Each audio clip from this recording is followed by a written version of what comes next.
And further టైంలో కూడా చాలా ఆ టైం మొత్తం డిప్రెషన్ పీరియడ్గా మీ లైఫ్లో జరగడం జరిగింది. అసలు ఏమైంది ఫాదర్కి?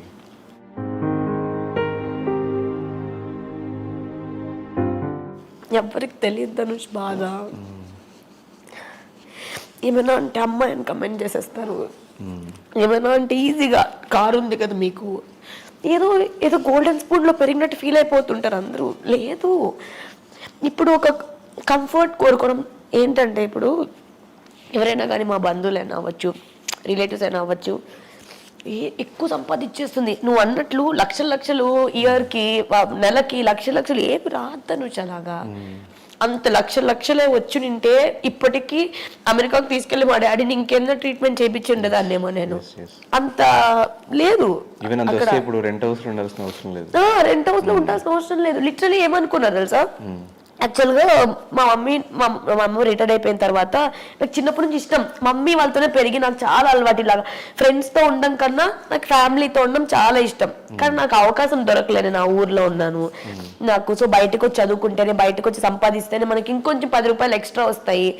ఎందుకంటే చిన్నప్పుడు నేను పుట్టగానే మా నాన్న జాబ్ మానేశారు, 2 అమ్మాయిలం. మా మమ్మీ గవర్నమెంట్ ఎంప్లాయ్, మా మమ్మీ మానేయలేదు కదా. సో అలా పెరిగిన దాన్ని మా డాడీకి నా తర్వాత వర్కౌట్ అవ్వలే ఏ బిజినెస్. చాలా లాస్ వెళ్ళిపోయారు, చాలా మంది వల్ల మాకు చాలా లాస్ వచ్చేసాయి. ఇలాగా ఉండే అసెట్స్ కూడా మా నాన్న వేరే వాళ్ళకి రాసి ఇచ్చేసారు కొన్ని సిచ్యువేషన్స్ వల్ల. సో ఎప్పుడు అంత మనీ డబ్బులు సంపాదించాలి అని ఏం లేదు కదా, ఎందుకంటే అట్లా పెంచలేదు మా డాడీ.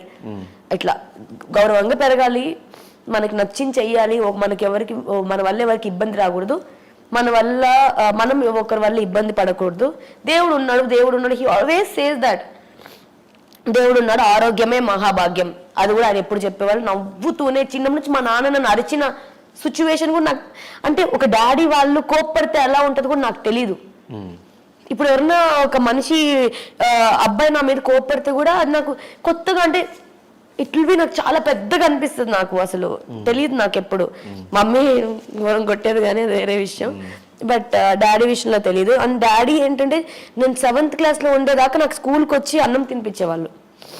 ఫుల్ డాడీ కూచి. నేను ఇట్లా చిన్నప్పటి నుంచి మన ఫ్రీడమ్ ఉంటుండే. అబ్బాయిలాగే ఇక పండోడా అని పిలిచేవాళ్ళు, అమ్మాయిలాగా లేదు, పండోడు నా కొడుకు, పండోడు అనేవాళ్ళు. సో చిన్నప్పటి నుంచి డాడీ అంత హెల్తీగా చూసి, ఒక హాస్పిటల్కి వెళ్ళి చూడలేదు. ప్రతి దాంట్లో ఒక ఫీవర్ వచ్చినా కానీ నాకేం కాదు, తగ్గిపోతుంది పండోడా, నాకేం కాదని చెప్పి ఆయన ఇలాగ సడన్ గా లాస్ట్ డేస్ లో కూడా ఒక వీడియో చూసా, చాలా యాక్టివ్ గా ఉన్నారు ఆయన. మా నాన్న చనిపోయేక ముందు వీడియో కాల్ చేసి ఉండే నాకు. మా అక్క చనిపోతారని తెలియదు మాకు, నార్మల్గా పండుతో మాట్లాడాలి అని చెప్పారంట. December 31st నేను హైదరాబాద్లో ఉండే, ఎందుకంటే 2nd నాకు ఒక ఈవెంట్ ఉంది. సో చేసి వెళ్దాంలే, ఎందుకంటే వచ్చితే ఈవెంట్లు జరిగేది అప్పుడప్పుడు, కొంచెం డబ్బులు వస్తుంది కదా, అవసరం ఉంటుంది, ఖర్చు ఉంటుంది. ఎందుకంటే ఇక్కడ రెంట్ పే చేస్తున్నాము, తిరుపతిలో రెంట్ పే చేస్తున్నాము. కానీ అందరూ ఏమనుకున్నారో, తిరుపతిలో మేము ఇల్లు కొనేసుకున్నాం అనుకున్నారు అందరూ. డీలో కనిపించేస్తుంది పండు, కారు కొనేసింది పండు. నేను ఎందుకు కారు కొన్నాను, ఎందుకు ఇవన్నీ అని ఎవరికి తెలియదు. ఎందుకంటే మాకు ఈఎంఐస్ కట్టుకోరు కదా, ఇవన్నీ వాళ్ళకి ఆశలు, కొన్ని ఆశలు ఉంటాయి చిన్నప్పటి నుంచి, అవి ఎవరికి తెలియదు. సో అంత హెల్తీగా చూసిన ఎన్ని సడన్ గా మా అక్క శ్రీమంతం రోజు నేను వెళ్ళాను. అప్పటికి ఇంకా 2 days నాకు షూట్ ఉంది మళ్ళీ. వెళ్ళాను, వెళ్ళగానే మా నాన్న చాలా వీక్గా కనిపించారు. దాని నెక్స్ట్ డే తెలిసింది ఏంటంటే ఆయనకి క్యాన్సర్ అని. అప్పటి వరకు నాకు తెలియగానే షాక్, తెలియగానే 3rd stage సంథింగ్. ఏం చేయాలో అర్థం కాలే. అక్క బావ మమ్మీ అక్కతో ఉన్నారు, కుక్కలు ఉన్నాయి.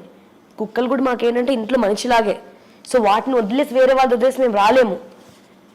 నేను ఇంకొక్కటే ఉండే, నేనే బెంగళూరులో డాడీతో ఉండే ఒక్కటే.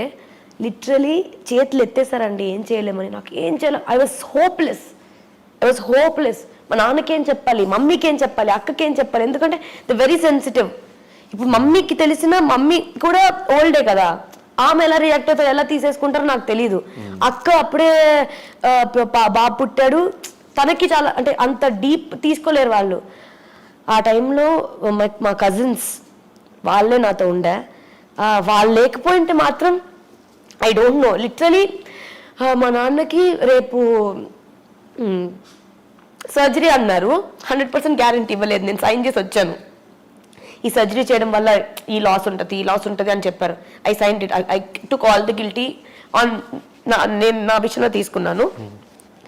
సో ఆ రోజు నైట్ నాకు అనిపించింది, అరే ఒక్కరు ఫోన్ చేసి ఇట్స్ ఓకే పండు,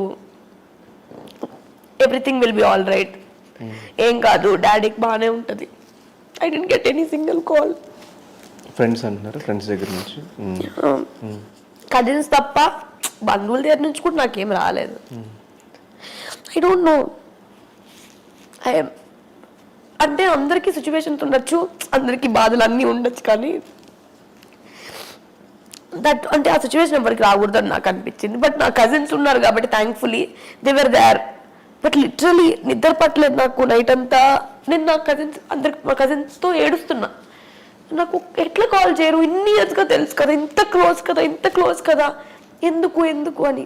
ఐ డోంట్ నో, నాకు ఇప్పటికి కూడా దానికి ఆన్సర్స్ తెలియవు. అండ్ ఇంకా డాడీకి అది కొంచెం సక్సెస్ఫుల్ అయింది అది దానివల్ల. ఎందుకంటే జాండీస్ పోతేనే ఇంకొన్ని రోజులు బతుకుతారు, లేకపోతే జాండీస్ ఎక్కువ ఉంటే బతకలేరు. ఎందుకంటే ఇట్స్ లైక్ డేకి అది పెరిగిపోతూనే ఉంది. బాడీలో 3 ఉండాల్సిన జాండీస్ ఇట్ వెంట్ టు 33, 35. ఆయనకి నేను ఏం చెప్పలేకపోతున్నా. ఆయనకి సో మెనీ సిచ్యువేషన్స్, ఐసీయూలో ఆయన్ని చూడడం, నాకు అక్కడి నుంచి పారిపోవాలనిపించింది. నాకు అసలు ఇదంతా మా అమ్మోళ్ళకి తెలుసో కూడా నాకు తెలియదు, నేను ఎప్పుడు షేర్ కూడా చేసుకోలేదు యాక్చువల్గా. అందుకే మేబీ మీరు అనగానే ఏర్పు వచ్చిందేమో. కానీ I always be like you know, when somebody says sorry daddy చనిపోయారు, I was like okay I'm always like that, because I don't want to. ఏమవుతుంది ఏడ్చినంత మాత్రం, ఆ సిచ్యువేషన్స్ అయితే పోదు, తిరిగి అయితే రాదు కదా. 31st నైట్ చనిపోవడం అనేది నాకు, బస్సులు దొరకకుండా, ఫ్లైట్లు దొరకకుండా, నా కార్ లేకుండా, ఇక్కడ ఎవ్వరు లేకుండా, ఇంకా చెప్తూనే ఉంటారేమో మీకు అసలు అంటే ఎవ్రీ మూమెంట్ నేను చూసింది, ఎవ్రీ ఇది అంటే వాళ్ళందరికీ నేను సోషల్ మీడియాలో ఏం చూపిస్తానో తెలుసు వాళ్ళకి. Nobody knows what is happening. మా నాన్నకి హెల్త్ బాగాలేని టైంలో కూడా I was posting different things.